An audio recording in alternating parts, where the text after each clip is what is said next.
we'll go from there. Okay. Awesome. Yeah. So my name's Rebecca. I graduated from William Mary in May. And at William Mary, I was a varsity swimmer. I was on the varsity swim team. I also was a member of my sorority, Kappa Alpha Theta. And there I was the chief of external affairs. So I did philanthropy, service, alumni relations, and marketing. And marketing, I did like social media. I did a lot of fundraising for our philanthropy events. Um, a lot of external affairs stuff. It was a social, excuse me, it was a service sorority. Is that right? As No, opposed it was a Greek sorority, but I was in charge of like service because that was like something very important to me. Okay, because there are three types of fraternities and sororities, service, social, and professional. It was probably a social like Greek. Okay, but you did service, so you get Yeah, both worlds. yeah. I did the best of both worlds. So I that was something that going into my sorority was really important to me. I didn't get like being on the swim team, there's not a lot of leadership opportunities. And so going into sorority, I missed that part of me in high school that I was very like involved in my campus. So when I went to sorority, I very much had a mission to be a part of like the leadership side, and service is really important to me. So I started out as service director, and then had the philanthropy committee, and then I worked my way up to be the top of it. And I just oversaw everything and was able to, have my big says in it, which was really exciting and made me very happy with my experience there. What was your major? My major, I was a health science major. Okay. Yeah. And And what are you doing now? so after I graduated, I moved up to DC, and I work at Georgetown Hospital. I am a clinical technician for the NICU department. And that's basically just me. I do a lot of like, I would say like I'm a nursing assistant basically. I do a lot of like helping with the babies. I do their cares in the morning. I do a lot of talking to parents, asking them how they are, triaging the babies and making sure that they're okay. Yeah. And when the babies cry, I get to hold them, which is really fun. So that's what I'm doing now. And a part of me still misses, in college, I did my thesis on public health, which is like, I would say the same thing as service to me in my profession. It's like something that's really important to me and I think should be always kept in mind in the medical field. It's the importance of public health and, you know, systemic barriers in health. Um, and so that's basically why I'm really interested in your program. I think there's a lot of different like routes that I could, apply my passions and help give back the way that I could, like I was in school. Absolutely. And I've got a few in mind, right, based on what what you wrote in, and then also what you just said, which is just a confirmation. Okay. So based on that, I'm going to go ahead and I'm going to share actually excerpts from the one book, which is what you see behind me, which is a book that I've written. It's published, but we're launching in September. Awesome. So again, my name is Lyle Benjamin. I'm the founder, executive director of Planned Acts of Kindness and One Planet, One People.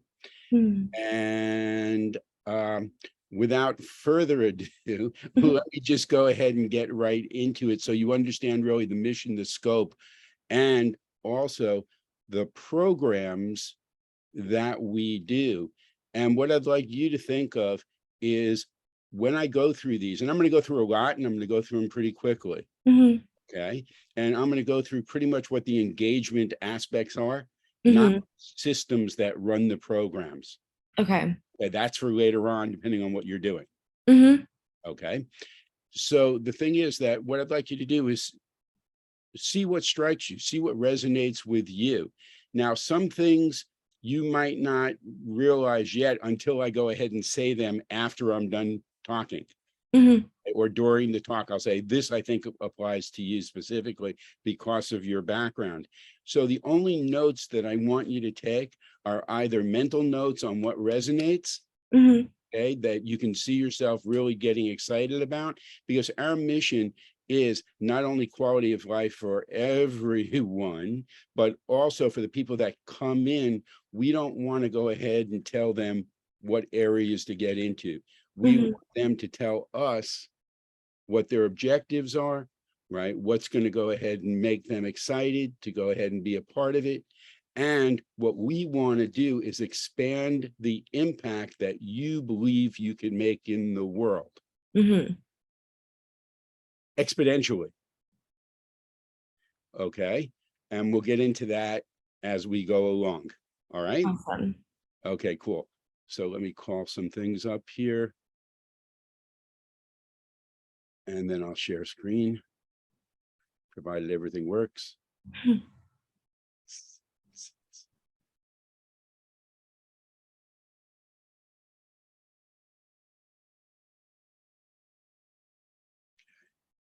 Now I know it's sharing, but it's not opening. So come on, open.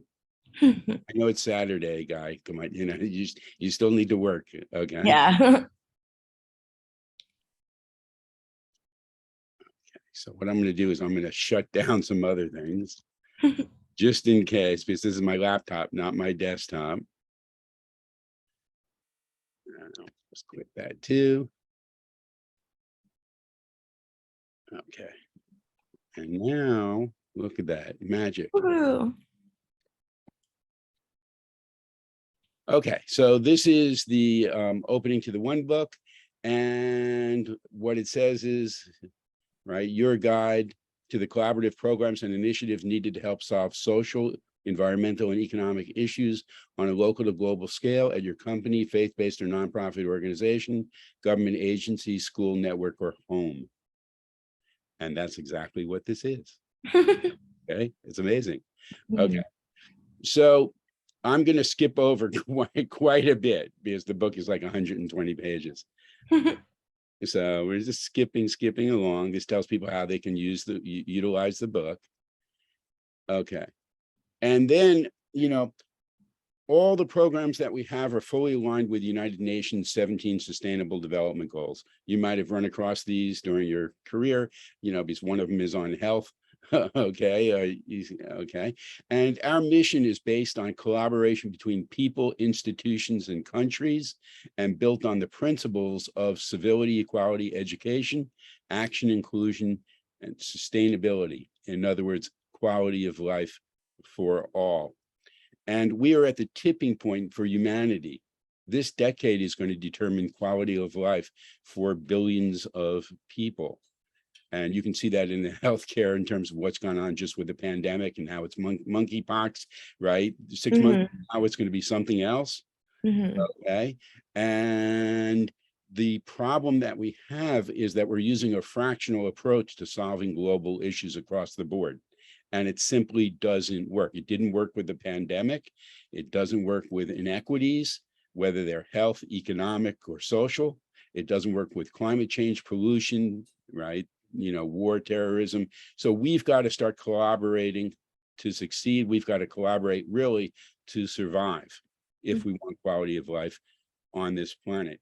So one of the things that we're doing starting in the fall is we're establishing what's called the Collaboration Think Tank Network.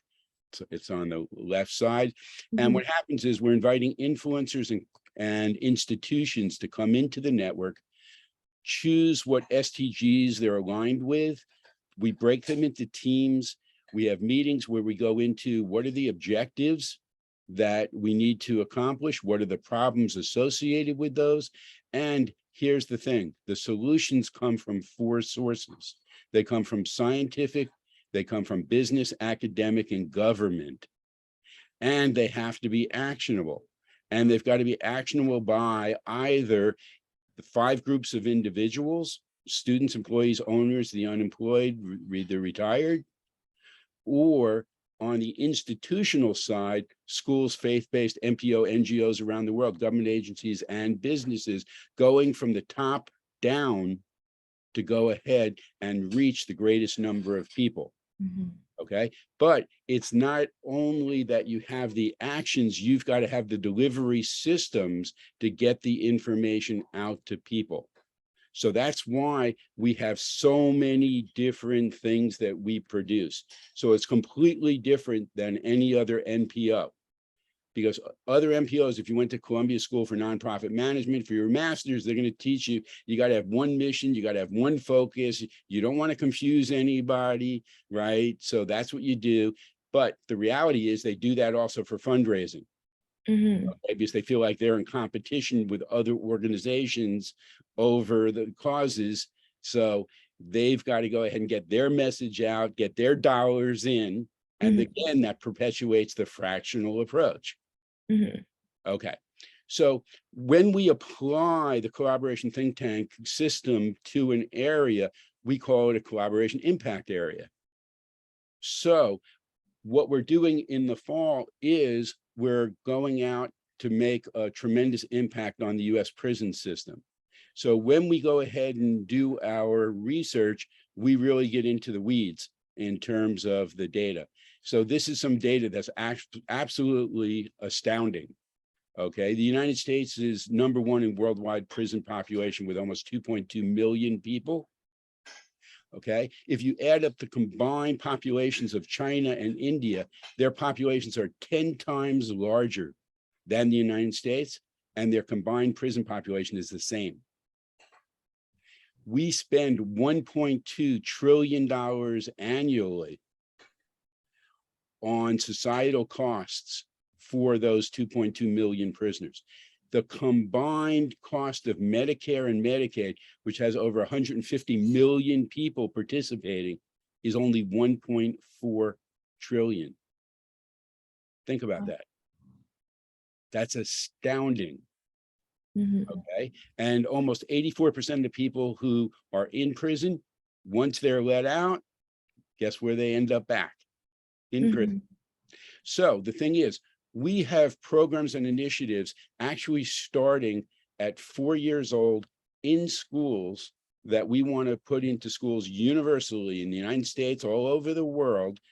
And what's missing from our education is civility and kindness and socialization skills, so that we can go ahead and build quality relationships and a greater sense of community.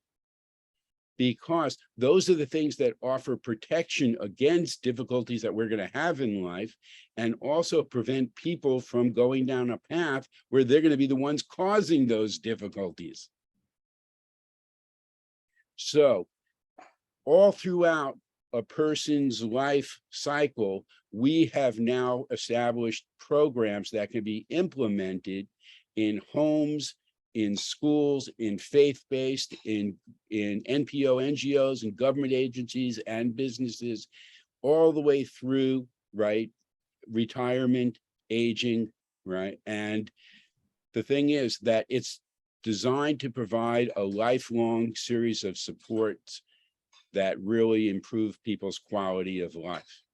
And the end result of it is a reduction in people ending up in prison. Well, that's not the end result of it. That's one of the benefits of it. There's lots of other end results. Okay, so the thing is that for every 100,000 people we reduce from the prison rolls, from getting into prison or returning to prison, okay, or a combination, the societal benefits are we save people and government, which is people paying the government, right, $54.5 billion. Okay, that's a tremendous amount of money that could be used for other, right, social services. So the thing is that concurrently, there's a reduction in gun violence, in domestic violence, in racism, religious and gender intolerance, in substance abuse, in anxiety, loneliness, depression, suicidal tendencies, and suicides. So the societal benefits are enormous from establishing these types of programs. And you can actually, if you were interested, work on a program like this. Okay. Okay. So What we have for the collaboration think tank also is we're bringing in volunteers where they can go into any of 4 different areas: data and analytics, meeting and events, marketing and public relations, and business development. Okay. We also have collaboration ambassadors around the world that will be spreading the word about the programs and also the action steps that people can go ahead and do. Mm-hmm.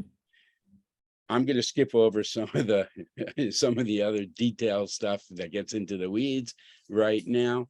Okay. But one of the main goals of our organization is to really have people feel that they're contributing to other people's quality of life with what they go ahead and do. Mm-hmm. A lot of people want to volunteer, but the only options they feel like they have are, hey, I can volunteer at a soup kitchen, a pantry. I can go clean up a park. I can do a walkathon. Yay. Okay. Mm-hmm. Those things have really no benefits to other people except for the organization and yourself feeling good for a little bit of time. Mm-hmm. There's no staying power with random acts of kindness. Okay. And that's why planned acts, as you'll see, has systems to go ahead and, let's say, create ripples that go into waves that become into tsunamis for change. So no Mm-hmm. matter who you are, you're more connected and more powerful than you may think. And what we do is we ask people, share the information in the one book or a specific program with your community.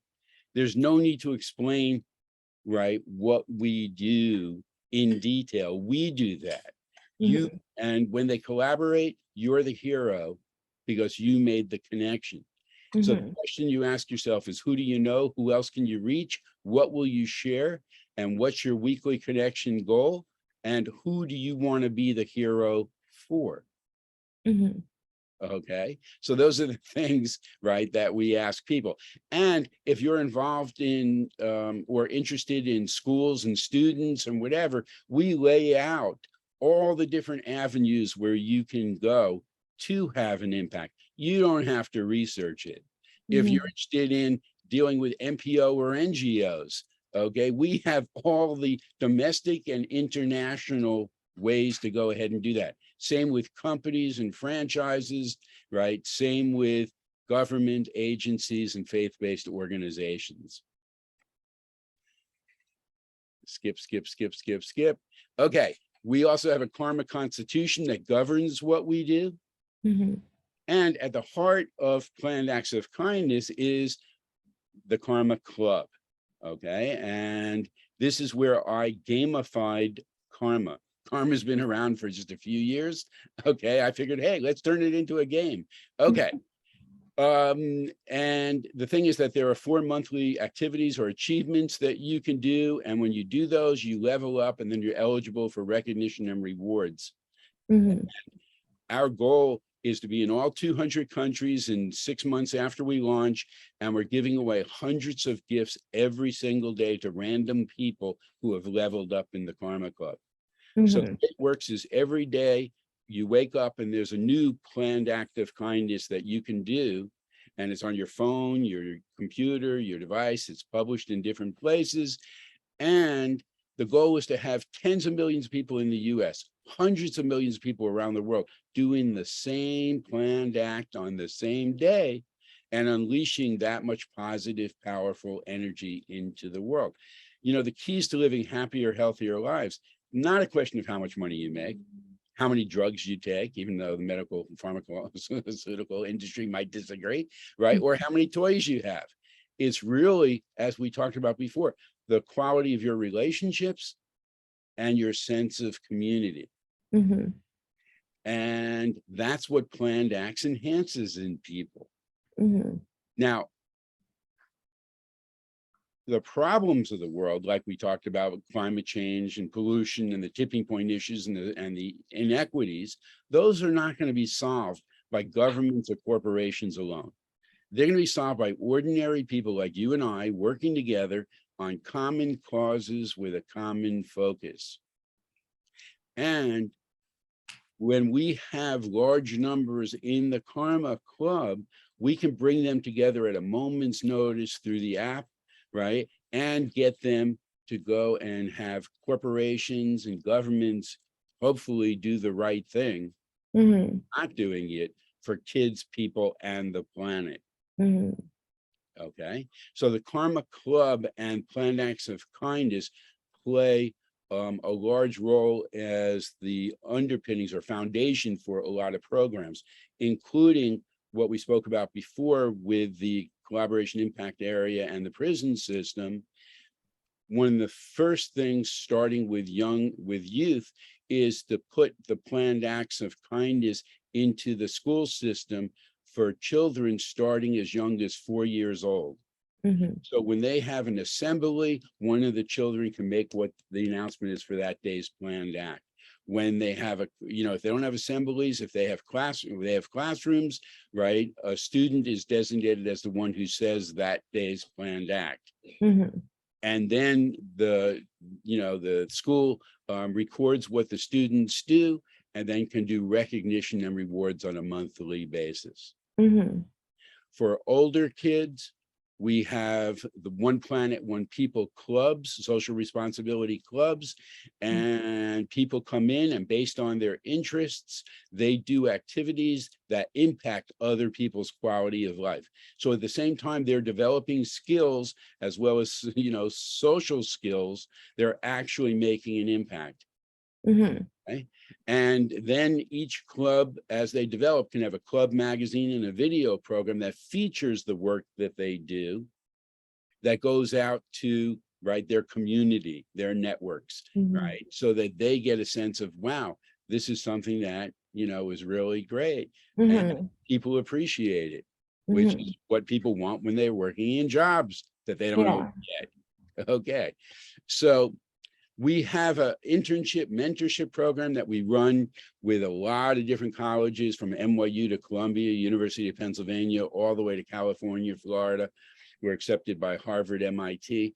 And we have about 50 different disciplines. And this is not your ordinary internship program. This is really a mentorship program where we add in 8 foundation skills that people need to have to move from a worker mentality into management and leadership. And the people come in and they do real world work, but they learn how to do it to the level that school does not require, or a lot of jobs don't require. We have to do things to the level where we meet with CEOs of Fortune 500 companies, where we meet with the founders of NPO NGOs, where we meet with the heads of government agencies. So we have to do it at an extremely high level if they're going to go ahead and really continue relationships. Okay, so the learning doesn't take place from turning in an assignment, getting a grade and a few comments. That's school. The learning takes place from the different iterations that they have to go through in order to get it up to that level. Because ordinarily when you do things for school and sometimes for work, you can show it to 80–90% of the population. They're going to say, yeah, that's good, but they're not applying the right critical analysis to it. Okay, so this is what they really learn. And one of the things I ask my students, undergraduates and grad students, postgraduate is, think about all the classes you had before you got to college and all the subjects you had in college and all the assignments you did, all the papers you turned in, all the tests you took. Did any of them impact other people's quality of life?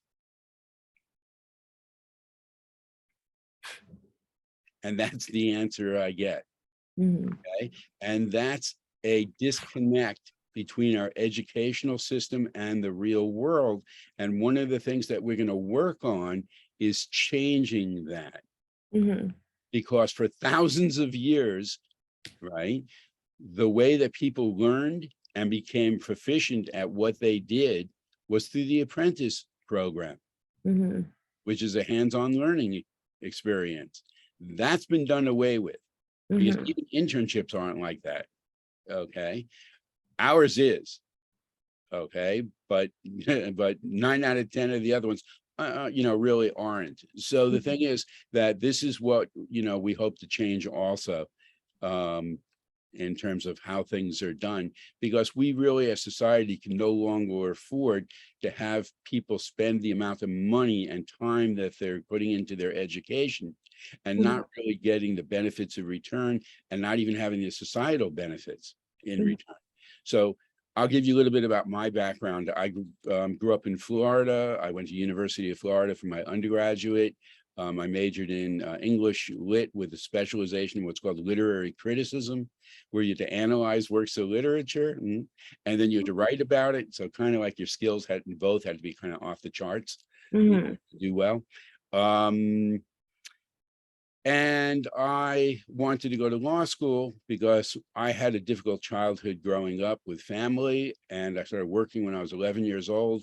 And I met people through work and later on in life that really helped me considerably when I was a kid.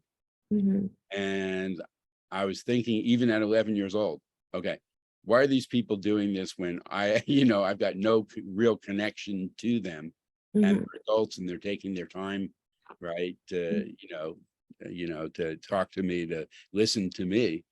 And I appreciated it tremendously, mhm, but I also knew I couldn't repay them directly.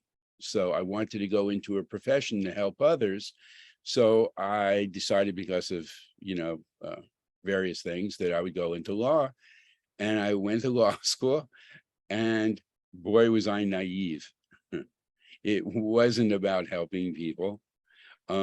I didn't even like my friends who were in law school because I felt they were in it for the wrong reasons. Um, and then I ended up doing my internship with the Attorney General's office in the Litigation Bureau in Albany, New York, one of the mhm, best positions in the country, writing memorandums of law on public health, your field, and other issues. And they liked what I did and they offered me a job. And I'm like, thank you, I'm flattered. And then I later went back and quit the profession because I felt like I was a hired gun. I felt mhm, like just because I can do something well didn't make it the right course of action.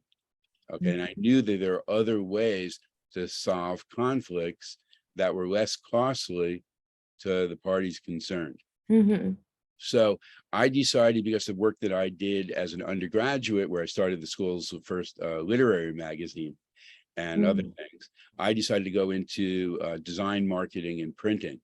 mhm, And I did that. I created a prototype for a national newsstand magazine, moved to New York, pitched it to Time Warner and Cable News. They both liked it enough to offer me contracts. And 6 months later, I had a national newsstand magazine called Relationships Today. It was the first national publication exclusively devoted to helping people with all types of relationships, mhm, intimate, family, friendship, and work. And it was psychologically based, and it was very well received by readership and, surprisingly, the psychological community, considering that I was a layperson. I just had really good writers, okay, and we had really good content. So I've done that.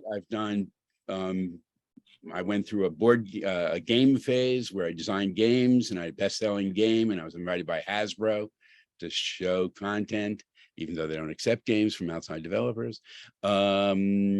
And I've done entrepreneurial business.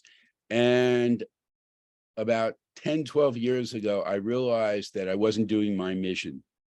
mhm, And my mission was really to go ahead and repay the people who showed me kindness, but to help other people. And I was making companies look really good with their meetings and special events and product launches and fashion shows and whatnot. But it really wasn't the mission I was supposed to be doing, because, to be honest with you, the whatever abilities I have, um, I believe were not things that I went ahead and developed. I was given those abilities by God, because um, yeah, most of the stuff I do, I never studied mhm. in school. And then okay, so we won't get into that aspect. Okay, so um, I started my first nonprofit. It was called 16 Things Kids Can Do. Mhm. And then in 20, sorry, 2016, after the election, I decided that we were going to go down a path that was going to end really badly because it was going to divide the US and it would end up killing people. And that's when I created Planned Acts of Kindness in the Karma Club. Mhm. That in turn started to grow really rapidly. So I formed it into its own nonprofit in 2019.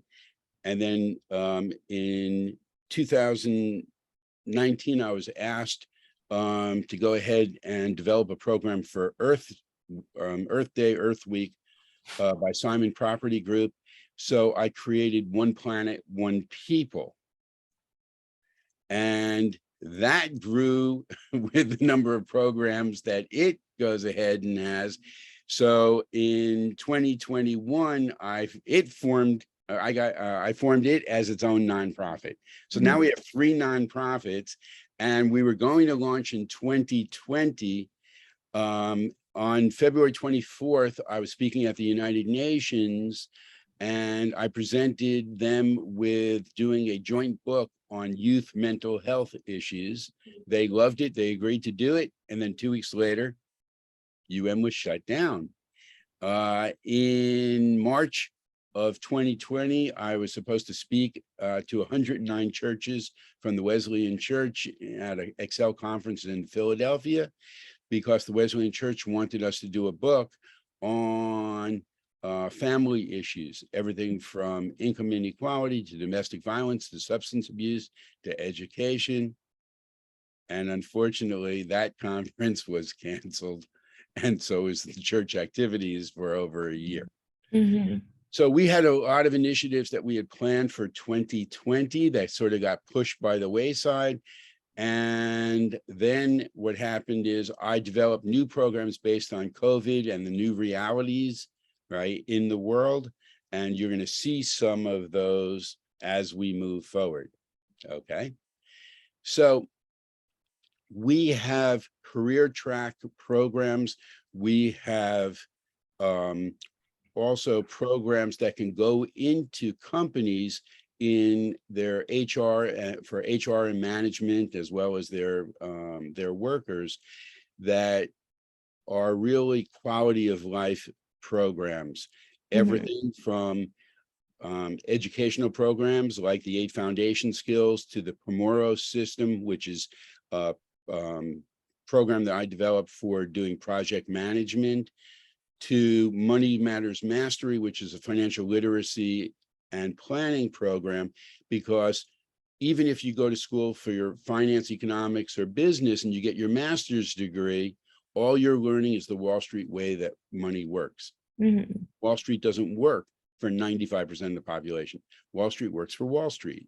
So the thing is that it always struck me as very odd that we go to school for 12, 16, 18, 20, 24 years, but we never really learn what to do with our money, how money works, and what given is inadequate. And when I made money as an entrepreneur, basically, when you make money in business and you're a business owner and you have a surplus, there's really 2 things that you do with it. You put it into real estate and you put it into the stock market. So I did both. Real estate was always a pain in my you know what. Okay. And the stock market, you don't earn money in the stock market. You either win it or you lose it. So I won money and I lost money, but it turned out that I lost over 6 figures in the stock market, and I couldn't afford that. I'm middle class, and I had 2 kids that were going to be going to college. So the thing is, I started to investigate, okay, why this happens and what can be done about it. And I became a financial advisor, worked for some good companies, did a lot of research, as I always do. Okay, did a lot of analysis, as I always do, did a lot of synthesis, right? Those are the part of the Pomoro system. Okay. And Then I ended up writing a book about it called The Working Dead. And this goes into, right, why we're not taught. This goes into the concepts that you need to know. Okay. And I created a course called Money Matters Mastery, okay, as well. And these are things that we're offering to both individuals as well as institutions that they can go ahead and give back to their people. Okay. But even more importantly than that, on the right-hand side, we're offering companies and schools and nonprofits the opportunity to give custom benefit plans to their people that are either supplemental to 401ks, 403bs, 457 plans, right? Or if they don't have those, to establish them for their people. And we don't charge for the work that we do. So we can set this up in a company, no fees. We can administer it, no fees. And for them, it will help them recruit and retain people because the benefits are so much greater than what they get with their 401k. So just to be quick about this, but there's some things that have to do with your profession as well in here. When you have your 401k, all you have is the opportunity for growth. There's no safety for your money.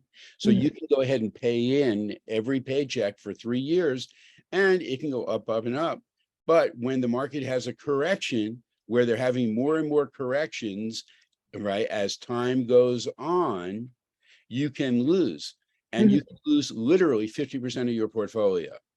And when you do that, what most people don't realize is to get back to just your starting point, those stocks have to double. And that doesn't happen very often. Okay. So the programs that we put people in have what's called guaranteed safety provisions, where you could never lose principal. So right away, it's completely different. Any growth that you have on an annual basis gets added to your principal. So now it becomes your money and it can compound in the earnings that you get on your 401k. It's paper money. It's not your money until you pull it out, and there's no compounding. And when you pull it out, if you pull it out too early, there's penalties and taxes. With the funds that people put into these accounts, there's no penalty and no taxes. And you can have also asset protections. Anything happens to you, your family gets provided for. And there's health care protections. The number one cause of bankruptcy in this country is long-term care, chronic care, dementia, and Alzheimer's. And the average cost is over $300,000. And most people just don't have that in their bank accounts. Okay. When my grandmother in Florida, right, needed long-term care, we had to spend down her bank accounts. We had to sell her condo and we'd apply that money to her health care. And then when she was bankrupt, that's when the government steps in. That's not quality of life. Okay. But 7 out of 10 people are going to need long-term care over their lifetime at some point. So we provide the maximum. We work to provide the maximum. It depends on what type of, program they do. That the maximum allowed by HIPAA is about $10,000 a month. And all you need is a letter from your primary care physician that says that you're not able to do 2 of the 6 daily assisted living activities. You don't need receipts. You don't need to get reimbursed. You don't need to use it for purely medical expenses. You use it for your rent, your mortgage. You can use it to give money to a family member who's taking care of you. You can use it for transportation. You can use it for meds. You can use it for whatever you need to. That's a game changer. My mom has 2 long-term policies that she started over 40 years ago. not through this program. This didn't exist in the IRC code at that time. But the thing is that and we're just going through this now. We have to jump through all these hoops for her to go ahead and get qualified. So it's really complex. It takes a long time. And when they finally, and all we're looking for is for her to have 4 hours of care twice a week to take her shopping. Yeah. Because she can no longer drive. Yeah.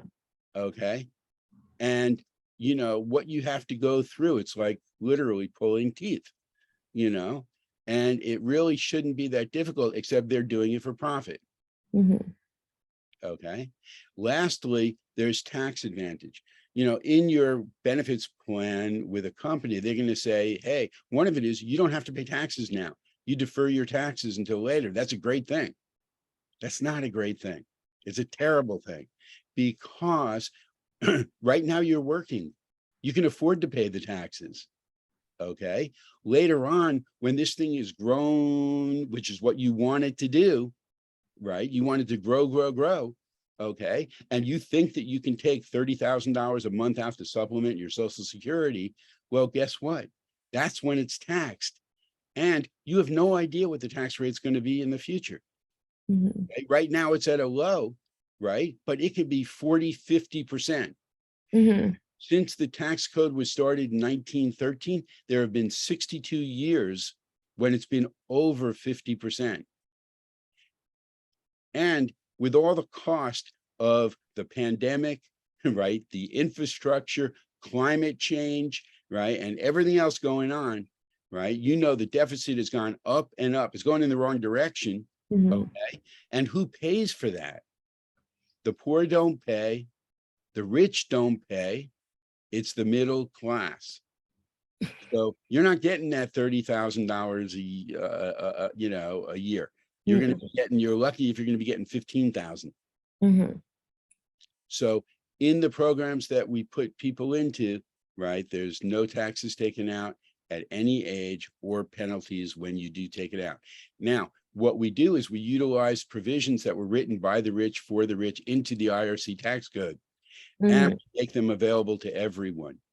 And we don't charge the people for the education or the work that we do, but the providers are billion-dollar companies that you're familiar with. The problem is, if you go to those companies directly, like Transamerica, Prudential, Nationwide, Goldman Sachs, Morgan Stanley, whatever, right? They're not going to give you the programs. 99.999% of the people in those companies don't even know about them, because they don't work with the rich. And the companies don't want to take the time to work with the middle class who's going to be putting in $300 a month, $1,000 a month. They work with the rich clients who put in millions, because guess what? They get back hundreds of millions tax-free that they can use for whatever they want, buying buildings, buying artwork. Okay. They self-insure, right, for their health care. So this is really a game changer. And this is what we're going to be introducing to companies, right, all different tiers around the country. Okay. So we also have developed what's called Project Hope. This is a health, happiness, and wellness program. And it's part of our quality of life programs that are going to go into the offerings that companies can do for their, through HR. Okay. This program, the way it works is people come in and they take an assessment, and that determines their baseline health, happiness, and wellness score. They then do their activities in the Karma Club, planned acts of kindness, engagement, volunteerism.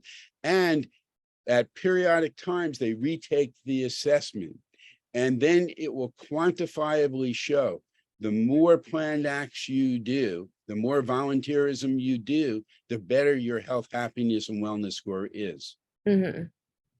Okay. Now, when I create these programs and I do the writing and design and whatever for them, but then I bring in people from the industry at very high levels to review what I do, because I haven't been in the industry for 20 years. Okay. I just see a problem and then I work to providing a solution. Okay. By building systems. Okay. That's what I did. So for this program, I brought in someone who has run and developed the pharmacological trials for vaccines and drugs for Pfizer and Johnson and Johnson. And, one day we were meeting and she was laughing and I said, what's going on? And she said, well, I get paid an awful lot of money to do what I do. And you, right, who have no real experience in the industry, created a program that mimics exactly what I do, but you did it without using drugs. Okay. And she said the program is just absolutely great. Awesome. So, that was nice to hear. See, I even sometimes like acknowledgement. The rewards, that's a little different. Okay. So that's a program also. And this can be done, through schools. It can be done through clubs. It can be done at fraternities and sororities. It can be done all over. And we will create custom apps for whatever group or organization. Okay.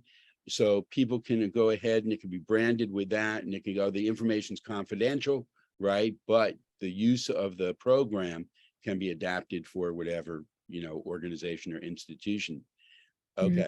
Now, in that vein of, quality of life, one of the things that we're doing is establishing work-life balance, and we're forming a new company called Threshold Architects and Sustainability Partners. And we've partnered with actually over a 20-year plus architectural company that, right, is a leader in environmental and sustainability issues. They built the headquarters for Microsoft in Shanghai. They've done work for Apple Computer, Goldman Sachs, Tiffany on the luxury side, Tiffany, Gucci. I don't remember. Okay. Right, but also GE, Exxon, Deloitte, McKinsey, the major banks and consulting companies. And what we developed was what's called work-life balance hubs. So because of how people work in the future, right, they don't want to go to a centralized location. So that we call a global hub, which is a headquarters. Then there's national, then there's community and neighborhood. So as you get closer to where people work, then the offices get smaller and smaller and become more of a hybrid between like a living style and a work style, but have the technology to go ahead and do what you need to for the office, for your work, but have the comfort of like an apartment. Okay. And this is one of the things that we're introducing to companies worldwide. In conjunction with that, we have sustainability programs where companies can tell us what their problems are in terms of air, water, noise pollution, urban heat, energy consumption, water waste management, whatever it is, and we'll provide the solutions, but also the CSR and the HR solutions for your people. So whenever we're going ahead and doing, let's say, architectural work, we're also introducing the quality of life programs for their people. And it's not just for their employees, it's also for their contractors, spouses, and children, something that the other companies just aren't doing. Okay. We're also introducing One Green World, which is an Edumart where we're reaching out to really cutting edge companies that are developing solutions and then making them available to the different segments, whether it's home, office, building, construction, whether they're part of manufacturing, what industry they're in as well, food, energy, health, right? Services and Mhm. community. So that's really, really exciting. And that also works in conjunction with the collaboration think tank. Mhm. Okay. Now, we also do, additional books besides the one book, 16, as I mentioned before, 16 things we all can do to act right and help save the planet. That was what we were doing, the mental health book for the UN before it got shut down. We were also talking to Kroger Groceries about doing a book on food loss, hunger, and waste. We were talking to Pfizer's sustainability department, and they were excited because we can do a book for worker safety around the world, Mhm. and also have an app that could recognize and reward their people for the record that they do Mhm. in having, right, no adverse, right, contact with the community, okay, through safety issues.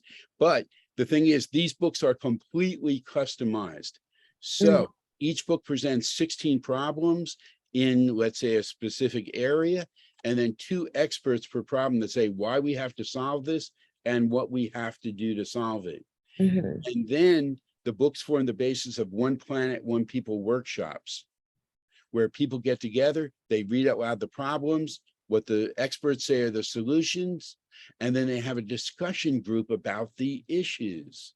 And over the course of 8 to 12 weeks, they can form into smaller groups to take action on a local, national, or global scale. So you can do a book and manage a book and get the experts in, interview experts, get your name in the book. We can get sponsorship, get 100,000 books out that reach 500,000 people. We give scholarships of 500 books and materials to every featured expert in the book. There's 32 of them.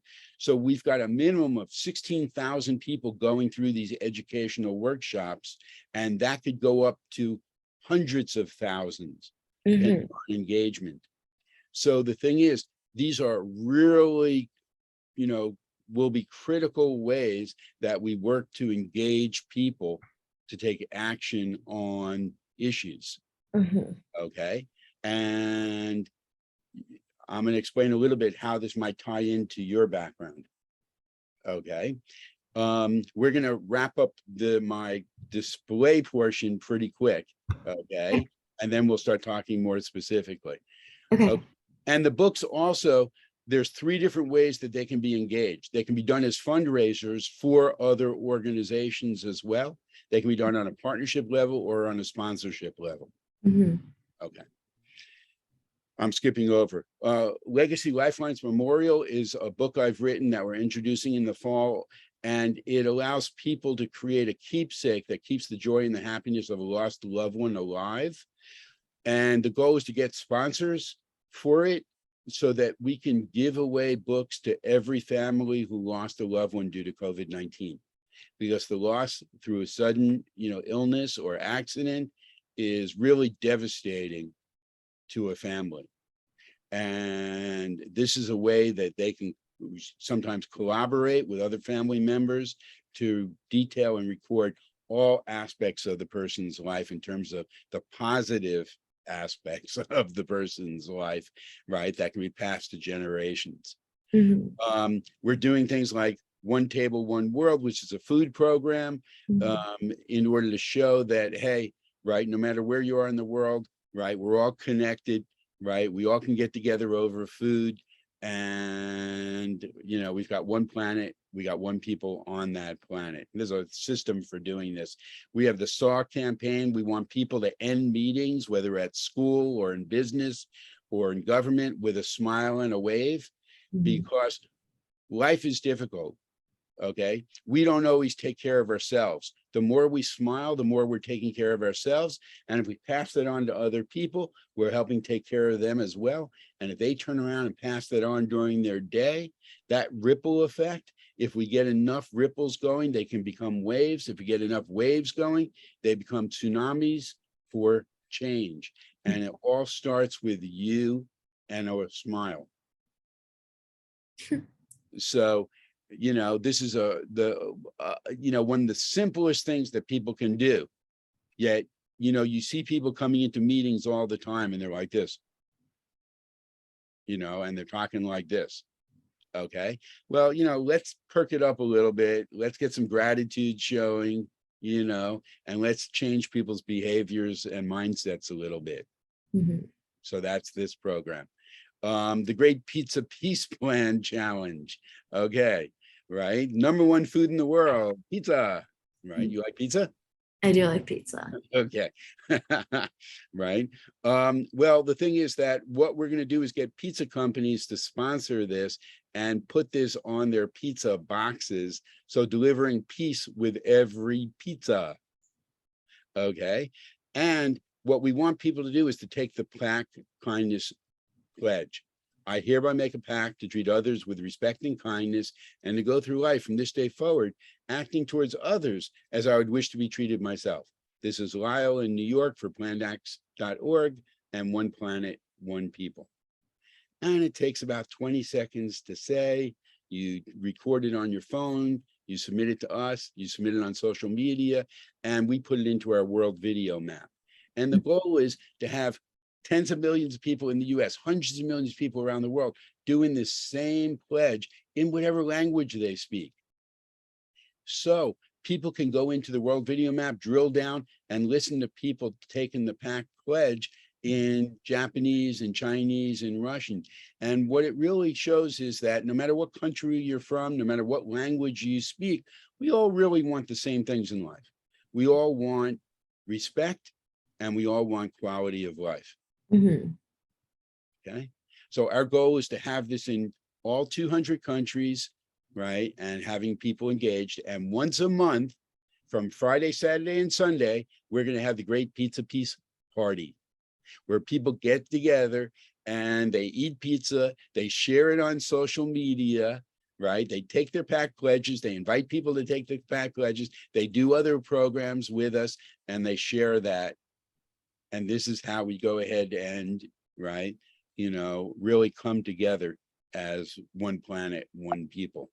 And, Mhm. I haven't said any of this before, but going back into your sorority, right, as an alum, right, as a legacy, whatever you want to, you call it, right, and getting them to adopt programs that they can do will go ahead and change the public's attitudes towards fraternities and sororities, because for 30 years, they've been going on a steady decline because of X, Y, and Z. So it can help the chapters recruit, it can Mhm. help them retain, and it can give them actionable programs that help their members with skill sets that they need for their jobs. And then Mhm. they can go ahead and add what they've done to their resumes. They can get their names and published into the books. They can get it associated with the other programs that we do. They get Mhm. certifications from us, Mhm. right? And one of the things that we want to do is we have, I think, about 200, a database with 200 either directors, national leaders, presidents of all the fraternities and sororities. It was done before COVID. I don't know how up to date it still is, but we want to reach out, right? And we want to do a book called 16 Things We All Can Do to Act Right and Help Save the Planet, right? Greek quality of Greek leadership, quality of life, or whatever. And then we interview them, and it takes about 20 minutes to 30 minutes to do each interview on Mhm. Zoom. We then go ahead, part of that interview goes into the book as what do they think is a problem in the world, what needs to be done to solve that problem. And it can be done from a sort of a Greek life perspective as well, whatever they'd like. And then we do an eclectic book. Now, what happens is you now have, let's say there's 32 different fraternities and sororities represented, Mhm. and they're doing it also as, right, as a PR. They're doing Mhm. it for HR, really, for, recruiting and retainment. Mhm. And they're doing it for ROI because we go ahead and we give them $5 for every book that's sold. Mhm. It's a lot more than I get as an author doing a royalty with a book publisher. Mhm. Okay. But, it's a win-win-win all the way around. Mhm. Okay. So that's one of the things that I was going to propose that you consider. Yeah. And we also have, what governs the work that we do are things that I call action packs. Mhm. And what I've done still not done for all the programs, but what I've done for the programs is I've created 8 steps that people go through in that action pack.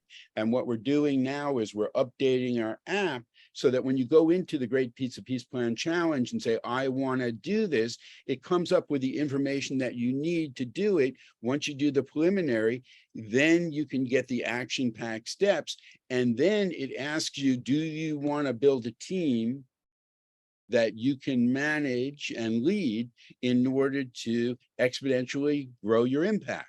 And if you Mhm. say yes, then it gives you an action pack for how to grow your team. Mhm. Okay. I told you it's all about the systems. That's Okay. awesome.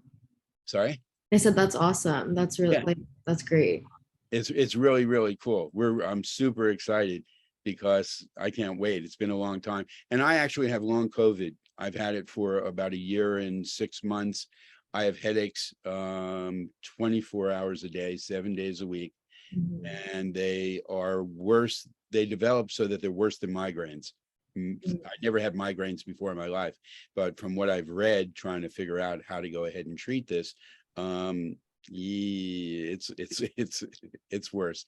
And unfortunately, the neurologists and the doctors and the healthcare professionals, they don't have solutions, not only for other people's long-term care for the most part, but I'm pretty much an outlier. And I think the reason is I had 2 concussions right before COVID-19, Mhm. unfortunately, and that was the gateway that COVID traveled through. And so there's a lot that we're doing, but there's a tremendous amount that we've got to do, and we're just getting started. And we really need quality people like yourself to go ahead and scale it up, to make a difference, because whatever the experts are saying and whatever you're hearing in the news, it's much worse. Mhm. Okay. And the window for us correcting these things is growing shorter and shorter. And if we don't correct them, then what's going to happen is that people are just simply not going to be able to go ahead and care for themselves. They're not going to be able to work as normal. So all the good that you're doing, okay, in your field and other people in their fields, right, it's going to be completely disrupted, because you don't know whether the hospital that you're working at is going to get flooded, is going to go ahead and get hit by lightning, and it's not a ridiculous thing, right? Because we've done, in our organization, we've studied all the climate change issues over 20 years. That was one of the pages that I skipped because there's so much data in that. And what I found was that for the first 16 years of this 20-year period that basically just expired a couple of years ago, there was an increase, but it wasn't really that much. It was a graduated increase. But the last 3 to 4 years of that 20-year period, it really went through the roof. And the consequences in environmental impact, in people's lives impact, in dollar impact in those 3 to 4 years was sometimes equal to or greater than the previous 16 years. Wow. And that's what's going on now as well. It's continued with this uptick so every year it's getting hotter and hotter. There was a doctor, I just read the article a couple of days ago, that would go back to India every year to see family. Well, this year he decided to investigate what's the impact on heat on the population in India. And what he concluded was 1 billion people are going to be at risk. 50% of the population in India works outside. They only have 4%, only 4% have air conditioning. Wow. Okay. Entire cities are becoming uninhabitable during the day. Mm-hmm. Okay. And people can only move around at night because it's so oppressive. Mm-hmm. And it's getting worse and worse. And then there's going to be water shortages like we have here now in the United States, right? And there's going to be food shortages because of that. And because also in the oceans, the temperature's rising, the sea level's rising, right? And, it affects fertility rates, right? In aquatic populations. And pretty soon, right? 3.5 billion people are going to be without a sustainable food source from the oceans. And right, food farming, ocean, marine farming is not the safest or healthiest thing that we have today. So there's going to be conflicts over scarcity. Mm-hmm. And all this is going to snowball at some point and become irreversible. Yeah. So we really need to go ahead and get these things going, because no organization is doing the collaborative approach. It's all fractional, Mm-hmm. and it simply doesn't work. So that's why, the work that you do, you might think that it's, hey, I'm one person, what can I do? We're going to show you how you can have a tremendous impact. Mm-hmm. Okay. So you can be the hero, just like it says here. Okay. So, there's other things that we do. There's summits later. There's, we're programming, creating a portal so people can communicate with each other around the world, regardless of what language they speak. One of our goals is that community partnership centers on the ground in communities, not only in the United States, but all over the world, where institutions can send their people of all ages so that they get access to our programs. Mm-hmm. Okay. Gallery of supporters. We've got hundreds and hundreds of photos of people participating, especially before COVID-19. Supporter gallery, everything from Google grants to Simon Property Group. We've been vetted by the Peace Corps, members of the United Nations. We work with schools, NPOs, and businesses. We've been in the media, through a lot of things.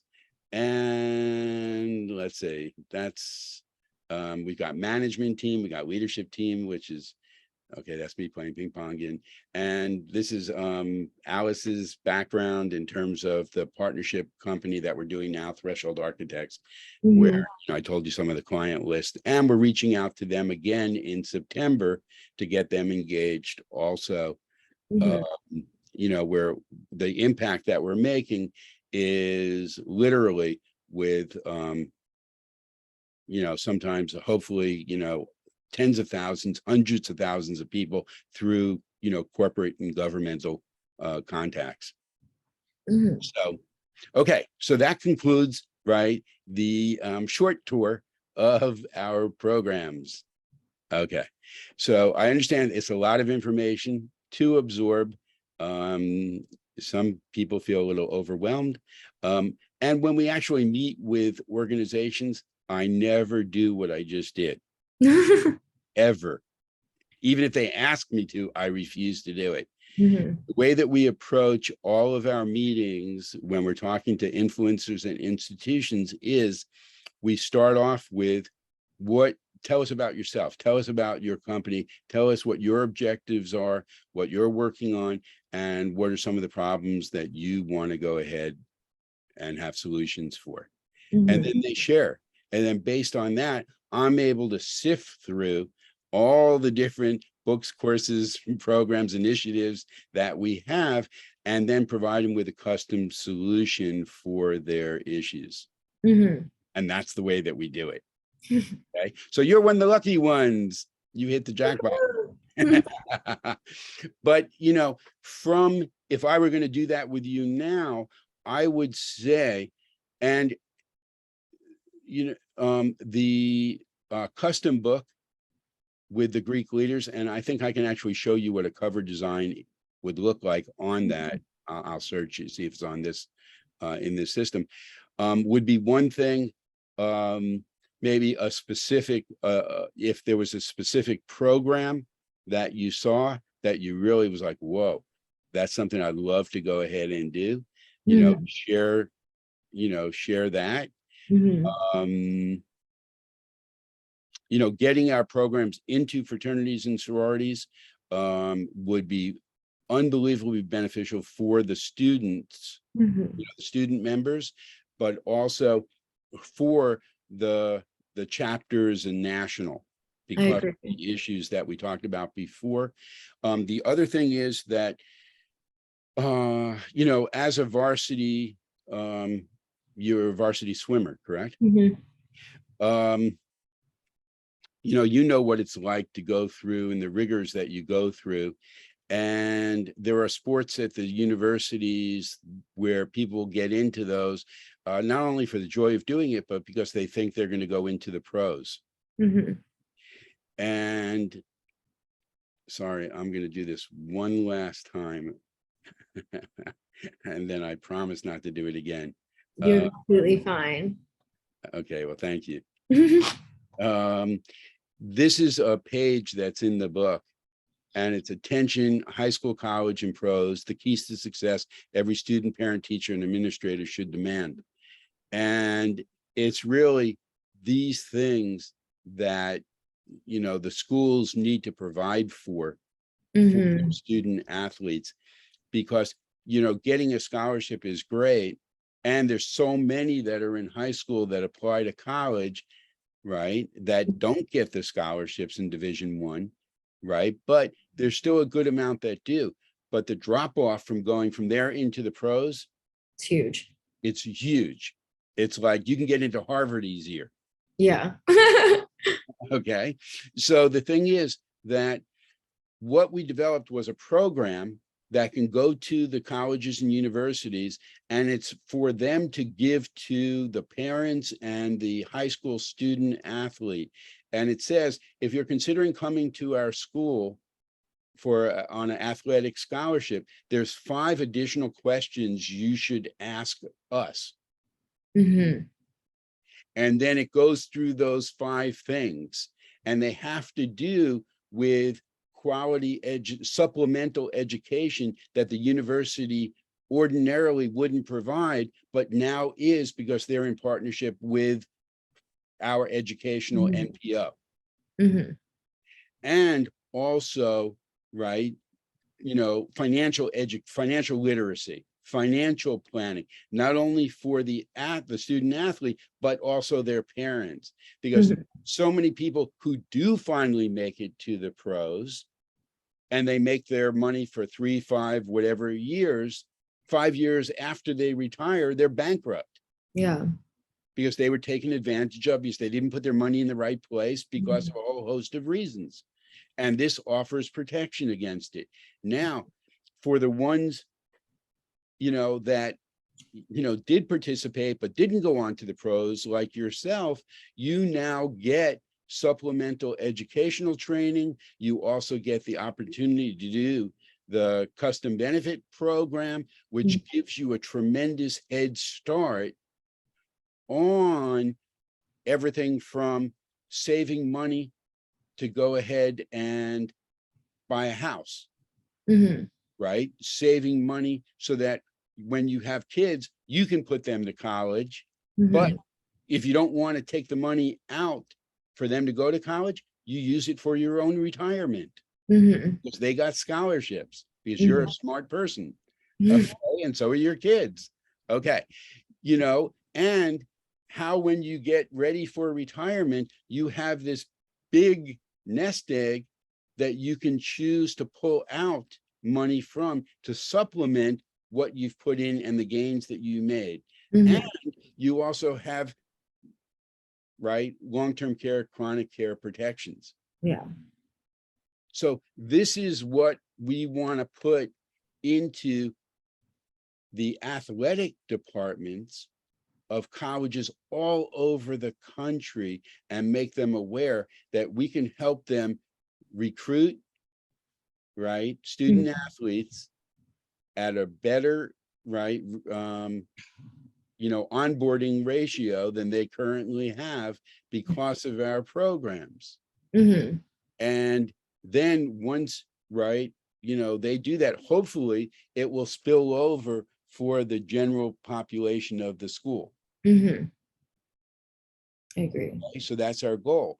So the thing is that if we can get the fraternities and sororities involved in what we're doing, and we have teams, okay, and people have an interest, some have an interest in athletics, some have it in finance, some have it in, right, health and wellness, some have it in, business and marketing, right? Then we can accomplish both of these things at the same time. And these are things that are going to affect really, literally millions. Yeah. Okay, because alumni can take advantage, right? I think the University of Florida has something like over, I think I just saw something that was over 550,000 alumni. Or Wow. something like that. So I guess that are still living. They probably have an equally number that are dead. Okay, sorry. Okay. All right. So tell me now, I've shared enough. I'm going to stop my share. So Rebecca, right? Yes. You're up. Okay. And the thing is, whatever we talk about right now, this doesn't have to be the final determination. You can still think about it. You can still come back to me. And there's a procedure that we'll utilize. Okay. But just off the top, what do you think about some of the initiatives that we have? What do you think about the programs, right? What do you think, about the scope of what we're doing? Yes, we're crazy. Okay, we know that, but you got to go ahead and do something, right? Okay. Okay.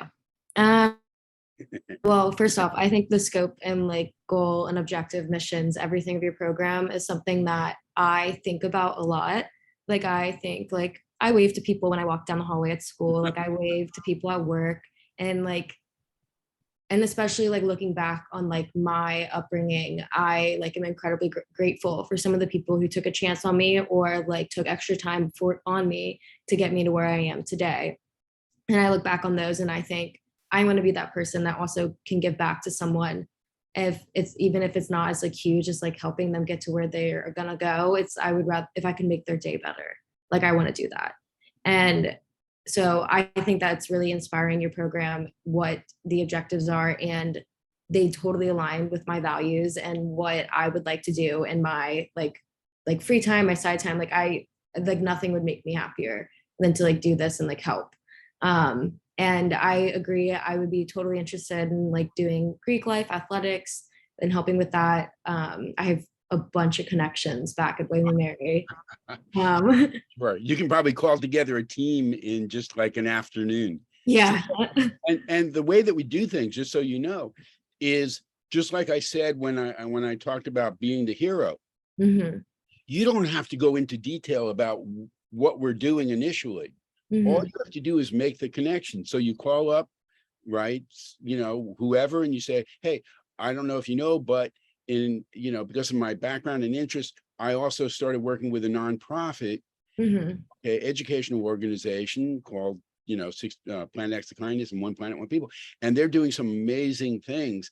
And I'm going to be going ahead and putting together and being the, project manager or director, on a couple of these programs.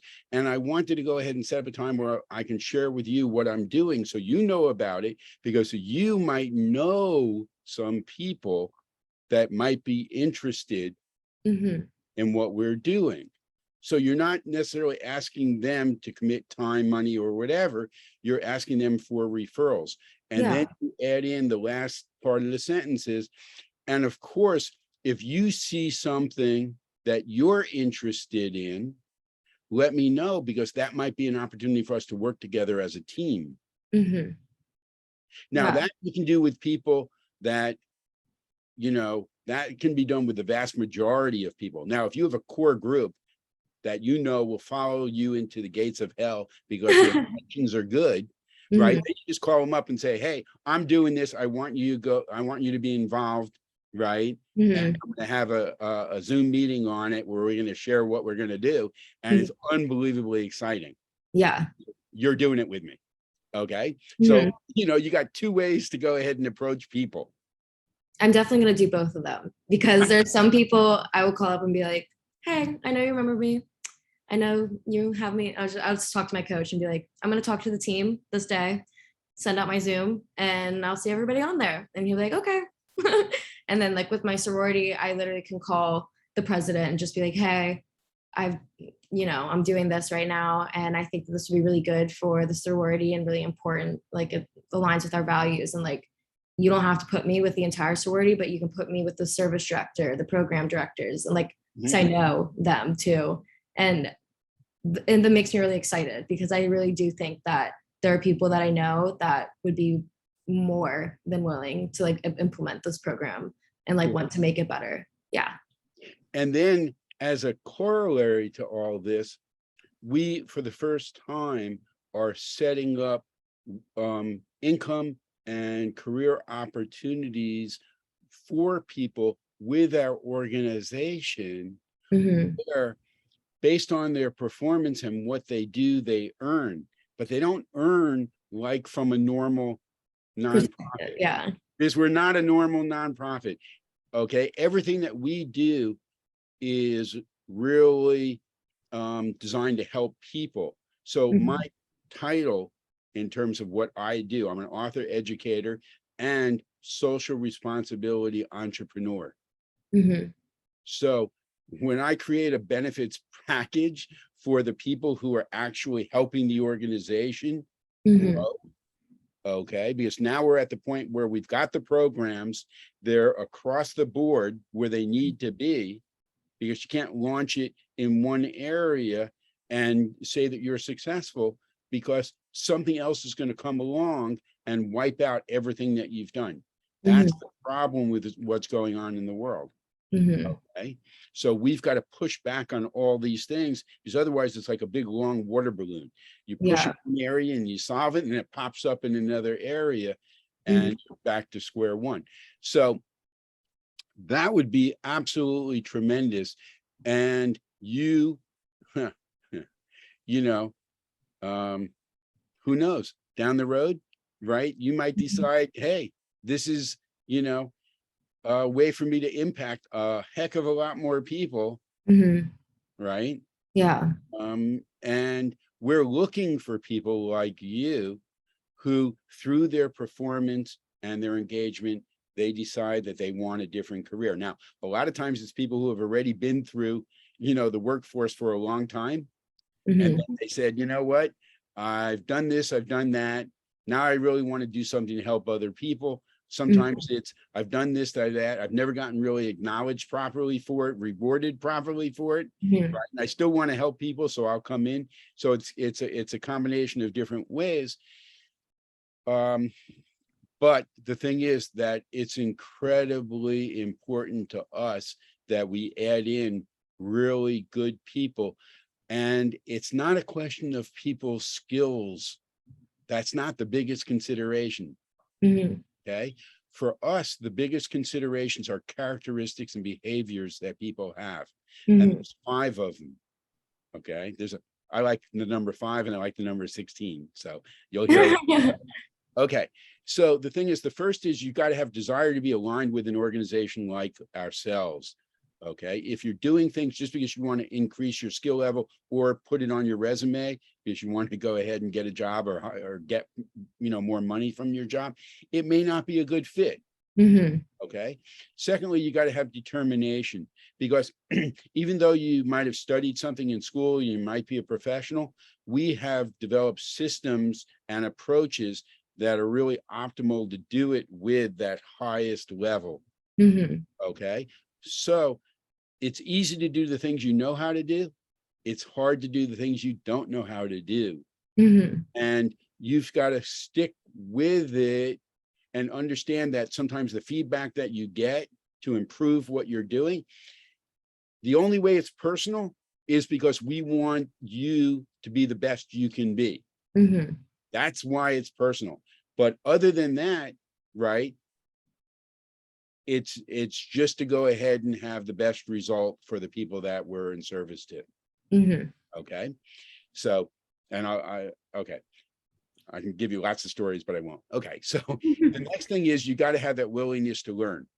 Mm-hmm. Because no matter, even if you've had 3 decades in the industry dealing with sustainability, we might have some approaches, right, that are going to help you do what you're doing in conjunction with the organization.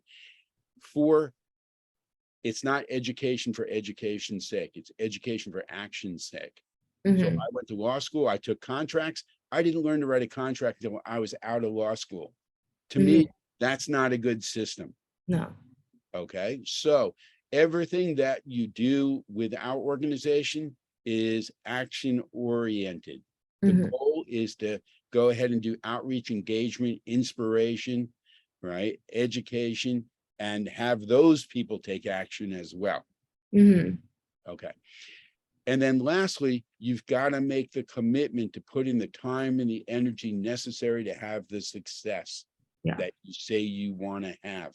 Because you can have all the desire and determination in the world, right? Your intentions can be great, but if it comes down to, hey, I can only put in 4 hours a week, but you want to go ahead and impact, 350,000 people in the next 3 months, it just doesn't work that way.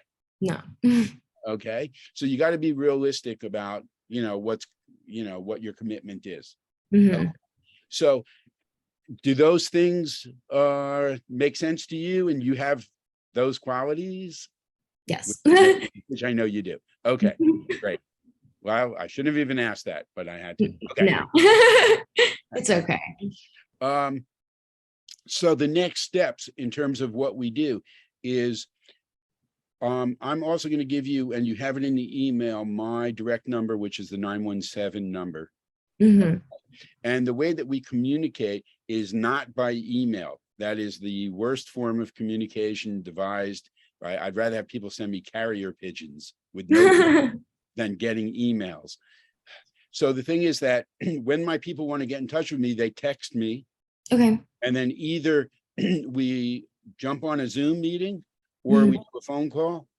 And if you have something that you need to email, you text me first, because otherwise I won't know that it came in, because I don't check my emails every 15 minutes and I get literally hundreds a day.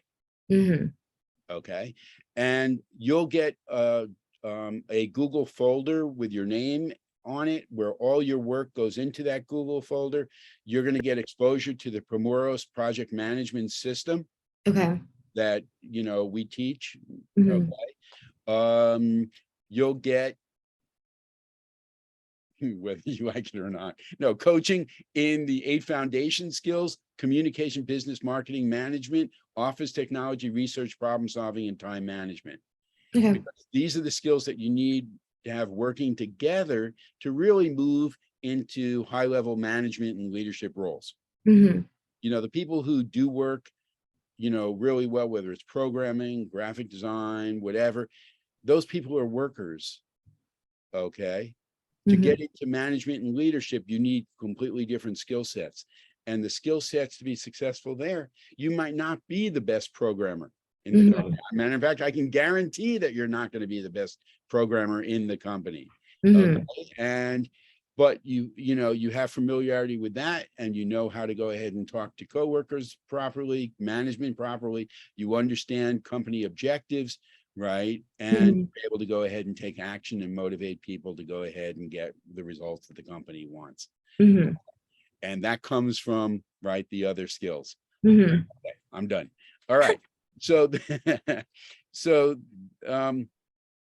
what will happen is we will set up another time that's convenient to you to do a shorter talk.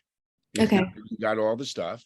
And then we'll go over whatever specifics that you need for the 16 Things program, the book program, and also the the quality of life program for student athletes. Okay. And the thing is that just for the book program, just so you know, in terms of a time frame, Mhm. the entire book from start to end can take as little as 3 months to do. Okay. Okay. And that includes setting up the appointments with the people that you're going to interview, doing the interviews, right? And it can automatically be transcribed through Zoom. Mhm. And I get the information based on that. I write the other half of the book. Mhm. Okay. And then we create it and it's good to go. And meanwhile, you've got all 32 experts and their group, their fraternities, their chapters, right, doing publicity for it, doing pre-sales so that they can earn money and then distribute it however they want, whether it's a Mhm. split between the chapters that do the sales, Mhm. okay, and national, and when national does it, they keep and they can distribute down as well. Mhm. So however they want to go ahead and do it, we'll give them ideas, Yeah. on that as well. And we're going to create a custom app also Okay. that they can utilize. There's also the workshops, and Mhm. those workshops, right? They when the president or the national director is talking about, whatever issue they're talking about, inequality, health issues, whatever it is, when people go into that workshop, they acknowledge, right, who the speaker, who gave them that information that they're going to have that discussion group about. And inside the book, it has their color photo. It has, what their organization is, what their website is, what Mhm. their social media is, and a short bio on the organization as well. And in the app, there's longer information, Nice. long form of that. So it's a tremendous way to publicize it to, recruits, to pledges, to, the general population. And you're also getting access to all the service programs that we do. Mhm. So now you've got professional for, fraternity sororities, that are done under that, Mhm. organizational. And they can go ahead and go into professional because we have that because of our training programs. You Mhm. have service, we have the service. You have the social, we have the social. Mhm. So they can go and get into any area they want and really do engaging, and also do challenges with other chapters. They can do it with other states. They can do it with other schools. They can do it around the world. Mhm. Okay.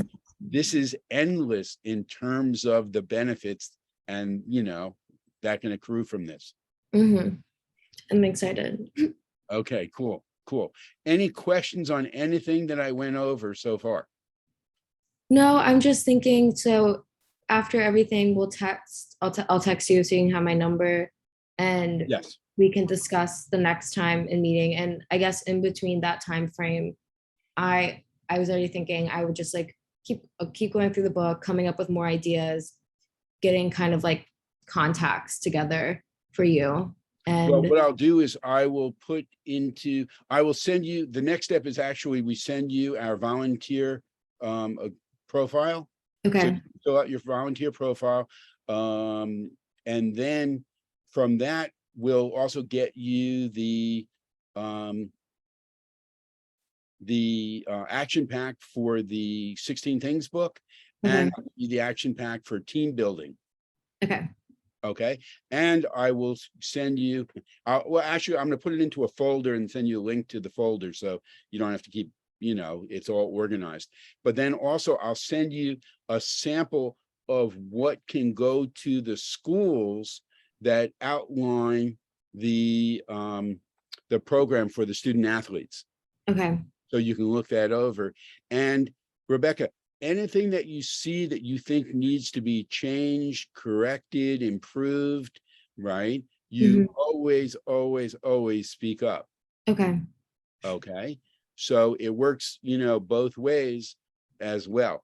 And then conversely, if in the future you have an idea for something that you think our organization can implement, then you speak to me about it. And if it's something that impacts a lot of people, right, we'll design whatever we need to, and you would be the point person on it. Awesome. Okay. So this is how we can expand and improve, and grow. And that's also about what the collaboration partnership is about. It's about forming the collaborations, not only through the think tank network, but other collaborations that we need to have to help push everybody, right, who's doing the right thing up and up and up. Okay. Awesome. Cool. So text me, you have the 917 number, text me your contact info, and then we'll get you out information as early as this afternoon. Awesome. Thank you. It was so nice meeting you and hearing so about nice. everything. Oh, well, it was my pleasure because, like I said, we absolutely need people like you in the organization. So I'm really excited about the impact you're going to have on so many people's lives. When I was an undergraduate and I was in my last semester, one of my freshman English professor stopped me and said, listen, I know you're going to law school, okay? But if it doesn't work out, right, come back to the university and teach. Okay? We really need good professors. Okay, and I said, well, thank you. Okay, so it didn't work out. And then I didn't go back to the school, except they invited me back to talk to students about what to do with careers and stuff like this. And both the law school and the English department gave my printing and design company a lot of business. Okay, so that's the connection. But the thing is, one of the reasons why I didn't go down that avenue was I didn't want to help just 30 people in a classroom, 300 people a year, or whatever the heck it was going to be. And I felt that I needed, and wanted to have a bigger impact. Okay, so that's why I did a magazine, right? My relationship board game sold 40,000 copies in partnership with a game company, and they didn't even advertise it. They just put it into stores and they used it as a cash cow. But the thing is that we really need to ratchet up our game, okay, because of the consequences. So it would be great to get you involved. It'd be great to get your network involved, and together let's see what we can do. And not just in the United States. You got people in the fraternities and sororities, right, that come from a lot of different countries, I'm sure. And the key is to get them doing things here and back in their own countries as well. Because that's how we go ahead and go global to help everybody. Agreed. Okay, cool. Okay, I'm going to stop talking. No, you're fine. Well, thank you. And I appreciate your time this morning. Whenever you're ready for your one-on-one, after you've had a chance to look over the stuff, it can be as early as Monday, Tuesday. Awesome. We'll go ahead and do it. Okay. And just so you know, I work 7 days a week. You can text me at any time. It doesn't matter. People do it. And I'm fine with it. This isn't a job. Gotcha. Okay, cool. So what do? Smile. Okay, Rebecca, talk to you soon. Bye. Thank you. Bye-bye. Take care.